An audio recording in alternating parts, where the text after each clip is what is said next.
أعوذ بالله من الشيطان الرجيم بسم الله الرحمن الرحيم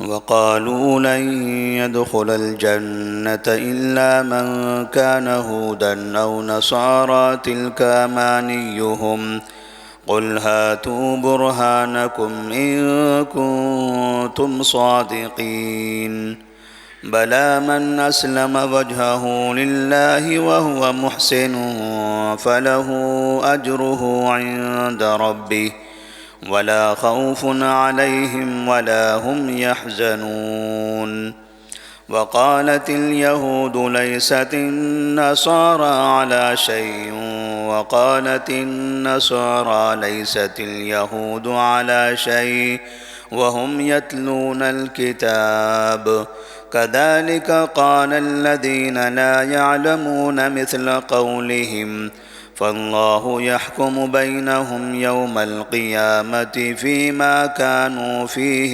يختلفون.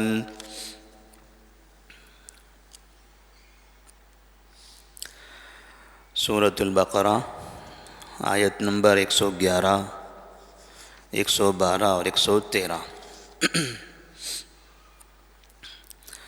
اللہ تبارک و تعالیٰ نے ان آیات میں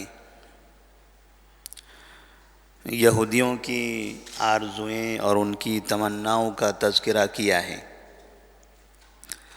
وہ یہود جن کی ہم نے تاریخ پڑھی ہے قرآن مجید کی سابقہ آیات میں، جن کے بارے میں ہم نے پڑھا ہے کہ وہ بڑی سرکش قوم ہے، ہمیشہ رب کی نافرمانی کرتی رہی۔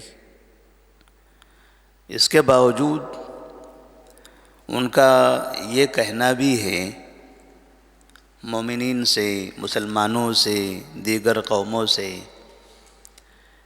کہ ہم ہی لوگ جنت میں داخل ہونے والے ہیں، جنت کے حقدار بھی ہم ہی ہیں۔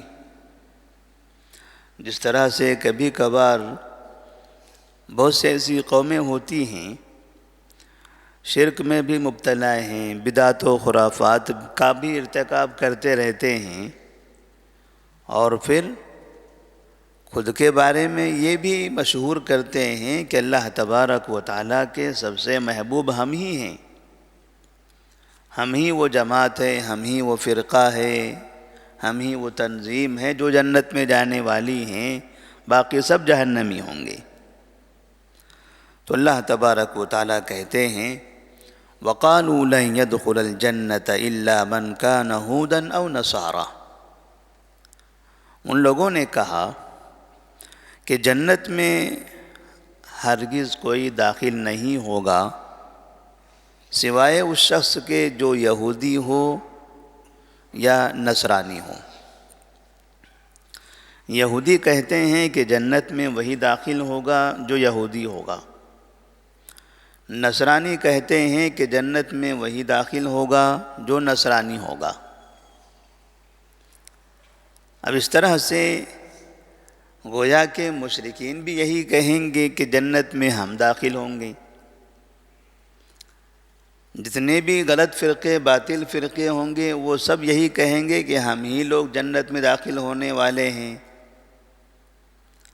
تو یہود و نصارہ جو سرکشی کرتی رہی، رب کی نافرمانی کرتی رہی، رب کی کتابوں میں تحریف کرتی رہی، اپنے انبیاء کو تکلیفیں دیتی رہی، اور پھر ان کی کتابوں میں جب آخری نبی محمد مصطفیٰ صلی اللہ علیہ وسلم کی نبوت کا، ان کی رسالت کا تذکرہ موجود ہے، اس کے باوجود بھی کم سے کم اپنی کتاب کی روشنی میں آخری نبی کو مانتی بھی نہیں ہیں، ان پر ایمان بھی نہیں لاتی، اور پھر یہ کہتی ہے کہ ہم ہی جنت میں داخل ہونے والے ہیں، تو ظاہر سی بات ہے یہ بڑی تعجب کی چیز ہے۔ تو اللہ فرماتے ہیں تِلْکَ أَمَانِيُّهُمْ، یعنی اس طرح سے یہ تو صرف ان کی آرزویں ہیں، ان کی تمنائیں ہیں، یہ ان کی زبان کی باتیں ہیں، یہ گناہ کر کے وہ اس طرح سے اپنے آپ کو کیا مسئلہ ہے اس کو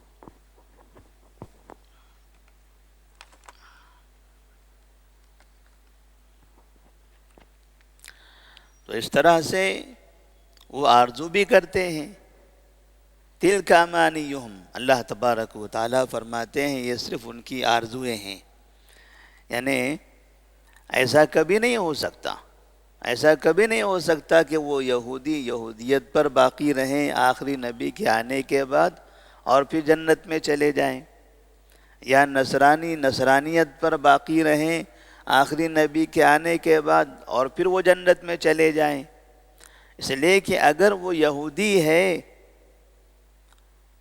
اس زمانے میں، جس زمانے میں ان کو یہودیت پر قائم رہنا تھا، تورات پر عمل کرنا تھا، اس نبی پر ایمان لانا تھا، مومن بننا تھا، اگر اس زمانے میں وہ یہودی تھے، اپنے نبی کو مانتے تھے، اپنی کتاب پر عمل کرتے تھے، تب تو وہ جنتی ہوں گے. نصرانی اس زمانے میں نصرانی تھے، انجیل پر عمل کرتے تھے، عیسیٰ علیہ السلام پر ایمان لاتے تھے، ان کی فرما برداری و اطاعت کرتے تھے، تب تو وہ جنتی ہوں گے. لیکن ان لوگوں نے تو اپنے زمانے میں بھی اپنی کتابوں میں تحریف کر دی، اپنے زمانے میں اپنے انبیاء کی نافرمانی کی، اور پھر آخری نبی کے آنے کے بعد اب نہ کوئی یہودیت ہے، نہ کوئی نصرانیت ہے، نہ کوئی دوسرا دین ہے، اب صرف اور صرف ایک ہی دین ہے، اور وہ دین محمدی ہے، نبی کریم صلی اللہ علیہ وسلم کا دین. قُلْ هَاتُوا بُرْهَانَكُمْ إِن كُنتُمْ صَادِقِينَ.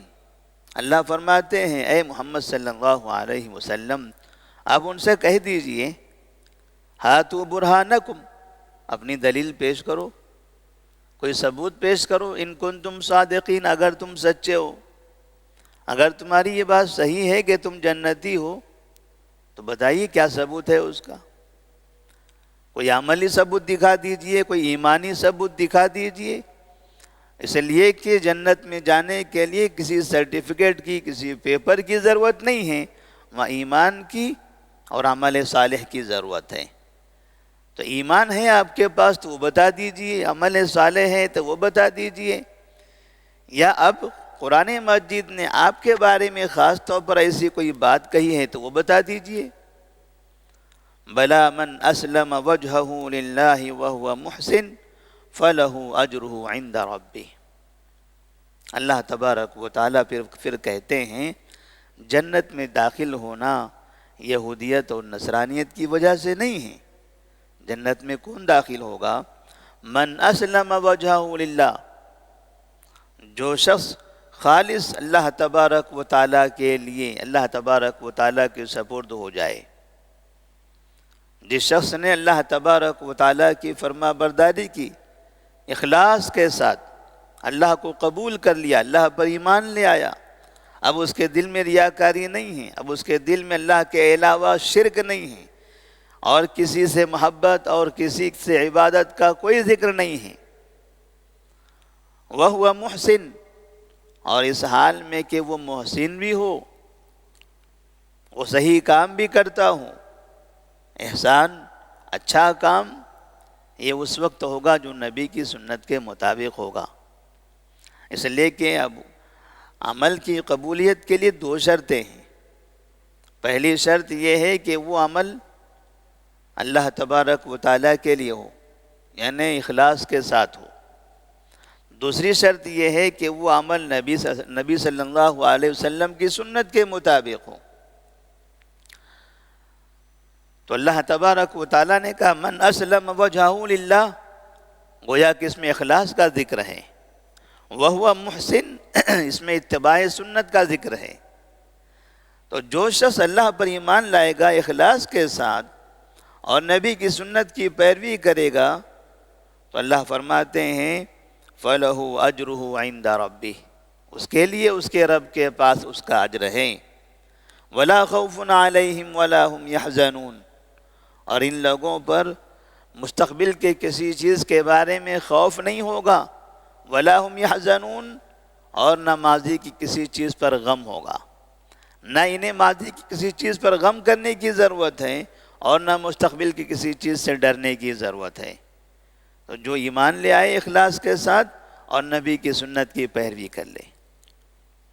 اگر کوئی انسان اخلاص کے ساتھ ایمان لاتا ہے، عمل کرتا ہے، لیکن اس کا عمل نبی کی سنت کے مطابق نہیں ہے. ہم دیکھتے ہیں بعض مرتبہ بہت سے مسلمان عبادات کرتے ہیں، الگ الگ طرح کی عبادتوں میں مشغول ہیں، نیت ہے کہ اللہ تعالیٰ کو راضی کرنا، وہ چاہتے ہیں کہ جنت حاصل کرنا، اللہ کی خوشنودی حاصل کرنا. کثرت سے عبادات کرتے رہتے ہیں، نمازوں کی شکل میں، قرآن کی تلاوت کی شکل میں، ذکر و اذکار کی شکل میں، غریبوں میں کھانا کھلانے کی شکل میں، صدقہ و خیرات کی شکل میں. مقصد ہے اللہ کی خوشنودی. لیکن اگر وہ کام نبی کی سنت کے مطابق نہیں ہے تو اللہ کی خوشنودی کی حاصل کرنے والا وہ کام بیکار ہے. اور اگر کوئی مسلمان اس طرح سے کرتا ہے کہ مکمل نبی کی سنت کے مطابق ہے، کام نبی کی سنت کے مطابق ہو رہا ہے، لیکن اس میں اللہ تبارک و تعالیٰ کے لیے اخلاص نہیں ہے، اللہ کی خوشنودی حاصل کرنا وہ نیت نہیں ہے، تو بھی اس کا کام بیکار ہے. دونوں چیزوں کی شرط ہے، دونوں چیزیں بیک وقت ہونا ضروری ہے، کہ اخلاص بھی ہو اور ساتھ میں نبی کی سنت کے مطابق بھی ہو. وقالت اليهود ليست النصارى على شيء وقالت النصارى ليست اليهود على شيء وهم يتلون الكتاب. یہودی کہتے ہیں کہ نصارہ حق پر نہیں ہیں، اور نصارہ کہتے ہیں کہ یہودی حق پر نہیں ہیں، حالانکہ وہ دونوں بھی کتاب کی تلاوت کرتے ہیں، دونوں بھی کتاب پڑھتے ہیں. نبی کریم صلی اللہ علیہ وسلم کے زمانے میں آپ کے سامنے نجران سے نصارہ کی ایک جماعت آئی، ایک وفد آیا آپ سے ملاقات کے لیے. تو اس درمیان وہاں پر یہودی بھی پہنچ گئے اور کچھ دیر کے بعد دونوں کے درمیان آپس میں کچھ باتیں ہونے لگی. تو ایسے وقت میں ایک یہودی نے یہ کہہ دیا، یہ نصارہ، ان کی کوئی حیثیت نہیں ہے، یہ حق پر نہیں ہے. تو وہیں پر ایک نصرانی نے کہہ دیا، یہ یہودی، یہ بھی حق پر نہیں ہے. دونوں آپس میں لڑ پڑے، دونوں ایک دوسرے کو گمراہ قرار دینے لگے. وقالت اليهود ليست النصارى على شيء وقالت النصارى ليست اليهود على شيء. اگر دیکھا جائے تو دونوں کی بات صحیح ہے. یہودیوں نے کہا نصارہ حق پر نہیں ہیں، اس میں کوئی شک نہیں. نصارہ نے کہا یہودی حق پر نہیں ہیں، اس میں بھی کوئی شک نہیں، دونوں بھی حق پر نہیں ہیں. لیکن ایک زمانہ تھا جب یہ حق پر تھے. یہ اس وقت کی بات ہے جب یہ اپنے نبی پر ایمان لاتے تھے، اپنے نبی پر نازل کردہ کتاب پر عمل کرتے تھے. لیکن جب انہوں نے کتاب سے منہ موڑ لیا، کتاب میں تحریف کی، اس کے بعد سے یہ حق پر نہیں رہے. اور خاص طور پر آخری نبی محمد صلی اللہ علیہ وسلم کے آنے کے بعد، چونکہ وہم یتلون الکتاب، وہ کتاب پڑھتے ہیں، ان کی کتابوں میں ساری باتیں موجود ہیں. یہودیوں کو پتہ ہے کہ تورات میں یہ لکھا ہے کہ عیسیٰ علیہ السلام کو ماننا ہے، عیسیٰ علیہ السلام ایک نبی ہوں گے. اور انجیل نصارہ انجیل پڑھتے ہیں، ان کو پتہ ہے، ان کی کتاب میں لکھا ہے کہ موسیٰ علیہ السلام ایک نبی گزر چکے ہیں، لہٰذا ان کو اس نبی کو بھی ماننا ہے. اور پھر ان دونوں کی کتابوں میں یہ بھی لکھا ہے کہ آخری نبی محمد صلی اللہ علیہ وسلم ہوں گے، لہٰذا اجتماعی طور پر ان دونوں کو آخری نبی کو بھی ماننا ہے. انہوں نے یہودی ہوتے ہوئے عیسیٰ علیہ السلام کو نہیں مانا، نصرانی ہوتے ہوئے موسیٰ علیہ السلام کو نہیں مانا. مطلب یہ ہے کہ اپنی کتابوں پر ہی عمل نہیں کیا، اور پھر آخری نبی محمد صلی اللہ علیہ وسلم پر ایمان لانے کی بات تھی، تب وہاں دونوں بھی ایک ساتھ ایمان نہیں لاتے ہیں۔